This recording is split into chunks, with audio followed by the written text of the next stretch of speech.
Okay, so this is the OTP progress note. It looks like it's pretty self-explanatory with the client's name, identification number, the dates, the time in and time out. Very important. Remember, we're required to see them for 4 units every month. 1 unit is 15 minutes. So we're required to see them for an hour a month. Okay? Or we can see them for an hour. And we try to make sure that we do that. So when you get somebody in there, make sure that you always date it, you have the time in and time out. And always just kind of address whatever treatment plans was in the treatment plan. Obviously, number 1 is opioid use disorder. That's the number 1. And then number 2 can be a variety of things. Generally, in this situation, it's houseless, legal, financial, and social. They don't have any social help. So when you're trying to deal with somebody with homeless problems, we want to get them a referral to someone who can help them with housing. There's a lot of housing out there.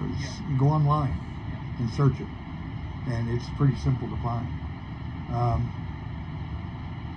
There's charities out there that'll help with rent and things like that. You just have to kind of find it.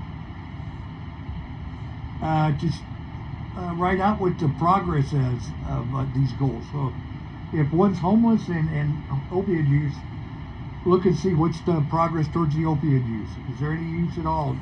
If I use, look at his UAs. That'll tell you everything right there. And then ask him some open-ended questions. How's it going? When's the last time you used? And then go from there. The housing, where did you send him to? Have you been looking anything up? You can look things up with him while you're in your office. Look things up on the internet. And you can help him with that. And then just note it. Note it here in the progress things. Real sweet, short. Doesn't have to be, doesn't have to be a novel. Just make a note on it. Harm reduction used. Most of the time is you're trying to use moderation management, controlled use. That's pretty much what we do. And then it's got everything in there. You can maintain housing, entitlement benefits, reduce use of other substances if they're on something else. You can put that on there. Talk a little bit about that. You're saying harm reduction use. Like, what is reduce? Like, what kind of things do you say or techniques? Oh, okay. So if somebody's using, I'm going to ask them how much are they using it. And I can kind of tell by what the numbers are on his UAs. If it's up pretty good, well, he's using a lot. Right. Yeah. So if somebody tells me, for example, they're using 1 gram a day, then I'm going to ask them, well, could you cut that in half? Maybe go to 0.5 gram a day for a few days and try that, and then come back and tell me how that's working out. Just something like that. And see if that'll work out for him a little bit. Does that work? Yeah, that'll work sometimes. You get somebody thinking about it, and they'll cut down on it, and constantly kind of doing that. You can do that with people on opiate or antidepressants. If they're on Xanax or something like that, and they're trying to cut off of that, you can't just cut the thing off, but you can cut it in half and use it like that and just kind of drain it down and bring yourself down off of it. And sometimes that'll work. It's harm reduction. That's all it is. Tell me the substitution therapy. Substitution therapy is what we're doing right here. Is they're taking methadone instead of heroin. That's pretty much what that is. No, because I was to discuss referral to Suboxone. Suboxone could be another substitution therapy, but methadone should be included in that as well. If you could just go like. And then, of course, alternative approaches. Replace unhealthy behavior with safer alternative activities. So instead of going down and hanging out in the 4th Street Mall, walk up the street and go to a noon meeting at the AA meeting, or go over to one of the hospitals. They have a meeting. Get get a meeting scheduled. They're online. You can get them from AA and NA, and they're online. So I used to always keep a bunch of those in my office, just print them off, and I just keep them stacked in my office and let them take them when they want them. And so they take them, and I'd print some more out, and then try to talk about it. Have you tried one? Why don't you just try it? You know, give it a try, see what happens. You know, and then you, of course, anytime you do tell them about that, also warn them that maybe for the time being it's a good idea, and this is not being dishonest, is to go to a meeting, but you don't have to tell them you're on methadone for now. In fact, I would probably say don't tell them, because you know how it can get in an NA meeting or an AA meeting. Oh, you still use it? Bullshit. The only requirement for me to be in that meeting is a desire to stop using. That's it. Not I can be in their highest kite, but I have a desire to stop using. I can be in that meeting. So let's not be drawing those kind of judgments. So let them know that, though. You know, that could be a problem, and if they've got a thin skin, well, you might get your feelings hurt. You know.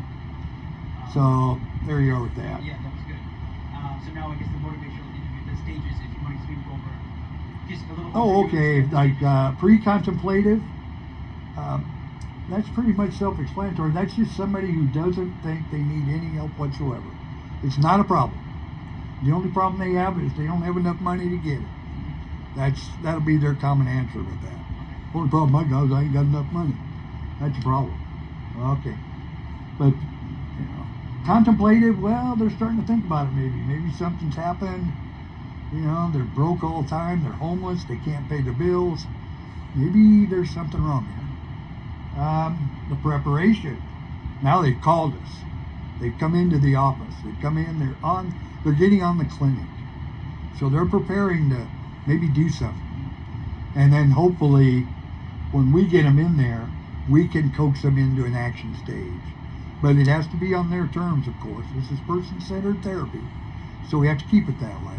But we try to encourage them to start into an action stage, which would be really seriously giving up all this and just taking their methadone and seeing how that goes. Yeah, working towards getting a home and getting into a house, because nobody's going to get clean and sober out on the street. It just doesn't work. Yeah, have you ever seen that? I mean, if they're homeless, I've never seen it. Never. Then recovery maintenance is exactly what it is. Somebody who has been in recovery for quite a while. There's a couple guys I can mention right now that two of them are my old clients. One guy comes in, he's been clean for 5-6 years now, Rich, and he thinks he does 10 milligrams. He comes in and gets his six-pack, but it's in his mind. He's got to have that 10 milligrams, and he's told me that, and that's okay. Why bother with it? He comes in, he does it, and he goes and does his thing. Yeah, so that's recovery maintenance. The counselor worked with the client as follows. There you go. This is real simple then. Ask open-ended questions. Those are just simply questions that doesn't leave a yes or no answer. They got to elaborate a little bit. And as you get more experience, you'll kind of get to know that. Yeah. You help the consumer to identify high-risk behaviors. Okay. He tells me that this is kind of some motivational interviewing, really. You're telling me that you get out and hang out at Fort Street Mall, where all the drugs are at, but you don't want to use no more. So you get down there and you stand down there, and before you know it, you take a hit. Give me a paper. Now you're out and partying.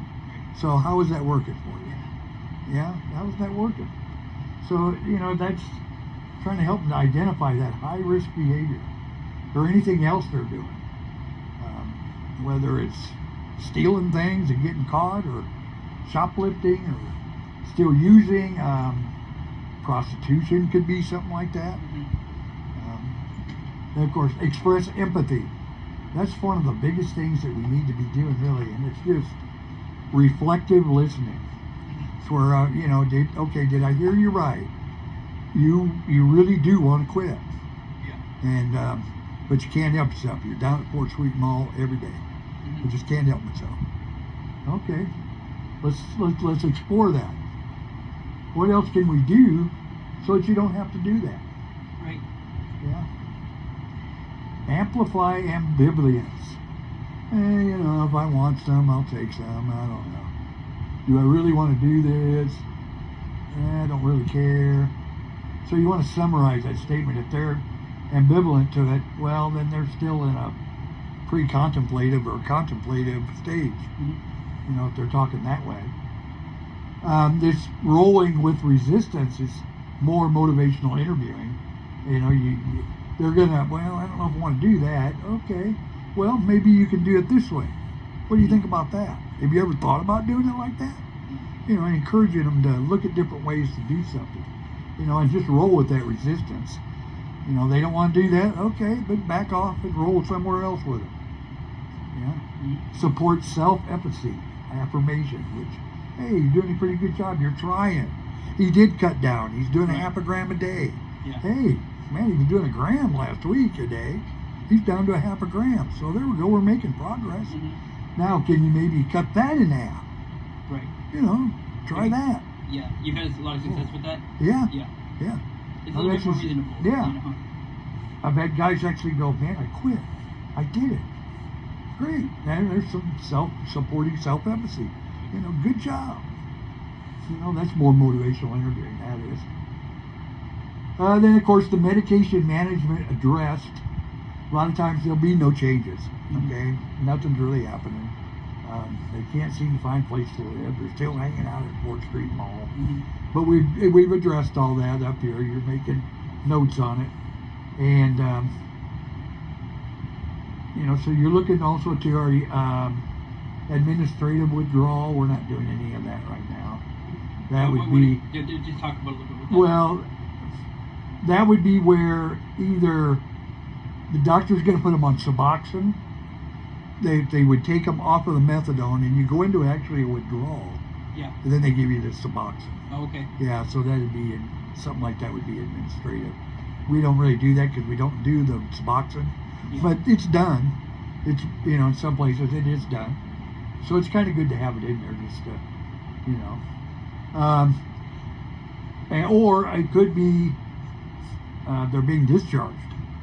Yeah, an administrative withdrawal. Okay. It could be anything like that. For the most part, this would be a discharge. Something like behavioral, though, that would also... Yeah, behavioral. That would cause an administrative withdrawal. That would, you know, just a withdrawal for the program. The client could request it. To either they go to a maybe a detox, or they're leaving. But we don't really hear that either. They just don't show up. Yeah. They just kind of don't show up. So the pregnancy test for women of childbearing age and tapering down dosage. So that is for women of childbearing age, which I think is 50 years old or something. They tried to classify it. I'm not real sure. Okay. It's something probably you ought to find out. I'm not real sure. Yeah, That's new to me. look that up really quick. Yeah. But we did have one client. Because I do want to include that part in the... And Yeah. let me stop on this for a second.